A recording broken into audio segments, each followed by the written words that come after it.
혹시 학교에서 학생부에 올릴 것은 빨리 가져와 라고 할 거예요. 지금 그거 꼭 되도록이면 가능한 게 있다면 2학기에 말고 1학기에 올려야 돼요. 특히 3학년은 3학년 1학기 끝까지만 볼 수 있어요. 그 기회를 놓치지 마시고 2학년 1학년도 마찬가지입니다. 여러분 아까 롱 타임오버가 중요하다고 그랬죠.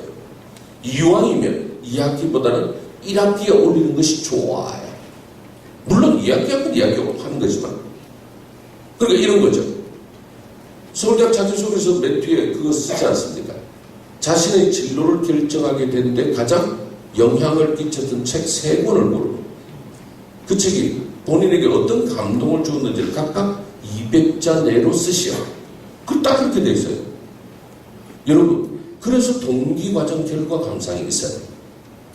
이것이 있었을 때 소위 말해서 단순히 스펙 나열이 아닌 스토리가 있는 나의 활동 보고서를 만들 수가 있어요.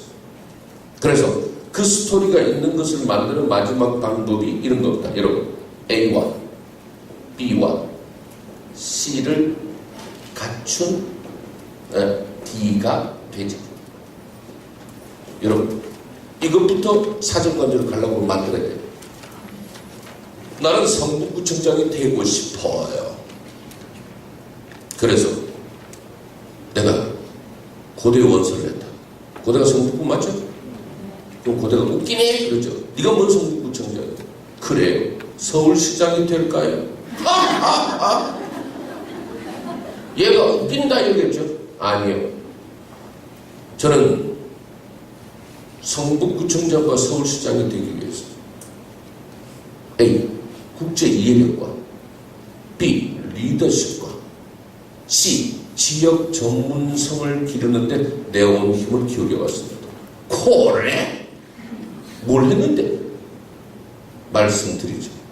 국제 이해력을 위해서 내가 한 활동은 유엔 모의총회 관람하기. 그 다음 영어 경시대회 참가하여 우수상 2번, 삐리리 1번. 그 다음 봉사활동 시 국제회의 통역 보조 일꾼 돕기 몇 시간.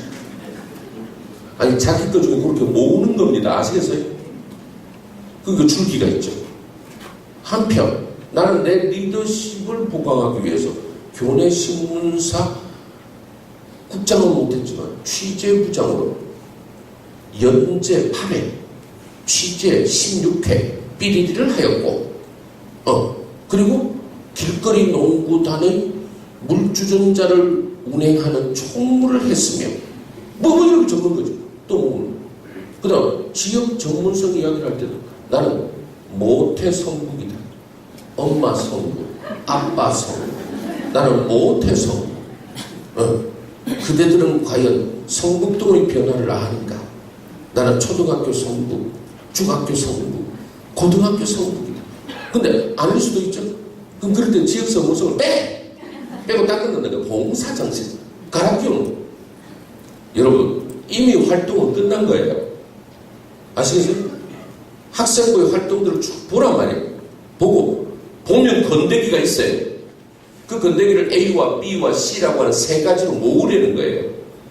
그럼 마이스토리의 인생 목표가 만들어지죠. 나는 A와 B와 C에 집중적으로 고등학교 생활을 보낸 D가 되고 싶은 사람이라고 하는 자기의 스토리의 주제가 잡히는 거예요. 그럼 자기소개서를 어떻게 쓰면 될까요? 여러분 한국대학교육협의회에서는 자기소개서 이런 걸 쓰라고 했습니다.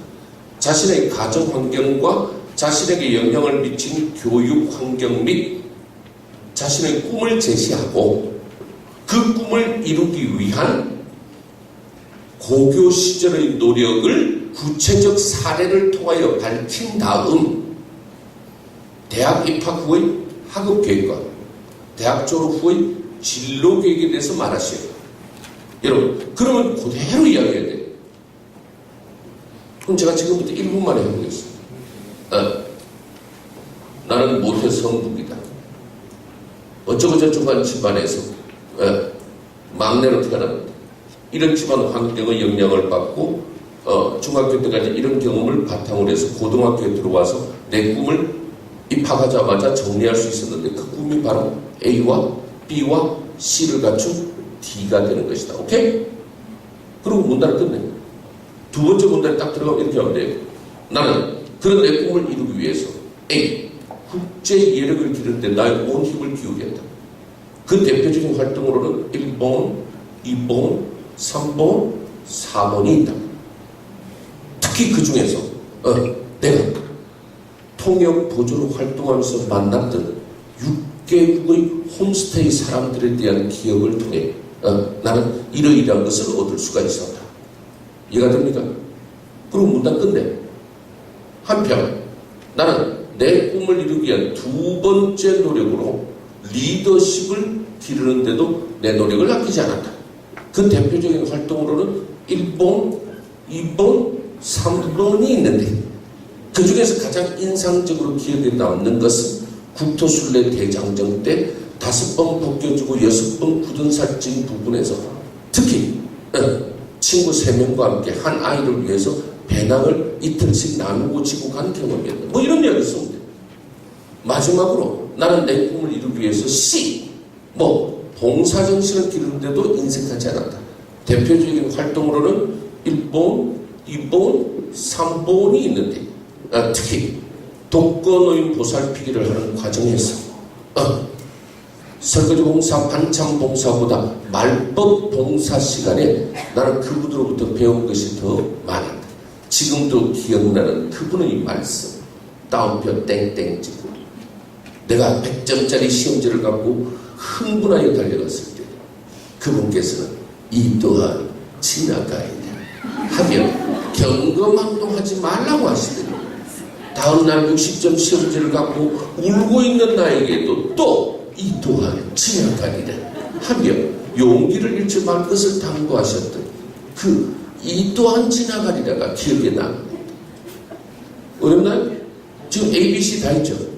그리고 그런 까닭으로 해서 나는 성북구청장이 되고 싶은 나는 문단 바꿔서 대학 때 이 대학에 와서 내가 고려대학교 정치외교학과를 졸업하고 난 다음에 시정을 알기 위해서 다시 한번 학사 편입을 하여 도시행정학과 도시조경학을 공부하고 미국 가서 MBA를 믿거나 말거나 돌아와서 35세 의원 보좌관 노릇을 거친 다음 이쪽 저쪽을 해서 나는 성북구청장을 50세, 서울시장을 56세에 될 것이다. 믿거나 말거나. 어쨌든 인생 로드맵이 있는 거예요. 그죠? 몇 점이면 어디 가요? 이건 정시 모집입니다. 아시겠어요? 수시 모집은 그런 커트라인이라는 게 없습니다. 수시 모집에서 제일 중요한 건 뭘까요? 어떻게 지원할까요? 이제? 지원의 전략은 뭐라고 그랬습니까? 수능과 내신을 기본으로 하고 나머지는 한 가지로 집중하여서 준비해라. 두 번째는 일반적으로 논술은 25개 대학밖에 보지 않으니까 기본적으로 갖고 있는 내신이 2등급이나 2.5등급 중심인 학생들이 하는 것이 좋다. 그보다 못하다 하더라도 3등급쯤 넘지 않는 것이 좋다. 그리고 5등급이 본인의 등급이라면 적성고사 쪽을 노려보는 것도 괜찮다. 특기자 전형은 특기가 있는 사람이 보면 돼요. 예를 들면 딴 공부 못해도 외국 갔다 와서 영어 잘하면 최후의 순간까지 토익 토플 성적표를 받아오면 돼요. 다 필요 없어요. 딱 한 번만 잘 보면 돼요. 그죠? 그 성적 갖고 특기자 전형에 내는 건 덤입니다. 수학과 유달리 어떤 특정 과목을 잘하는 것도 특기자 전형이 됩니다. 입학사정관 전형은 1번 학과를 바꾸지 마라. 그 다음에 학과를 바꾸는 건 논술이나 다른 원서를 낼 때 내고 내가 입학사정관 준비를 하는 건 2대학이나 3대학 정도로 집중하는 것이 좋다.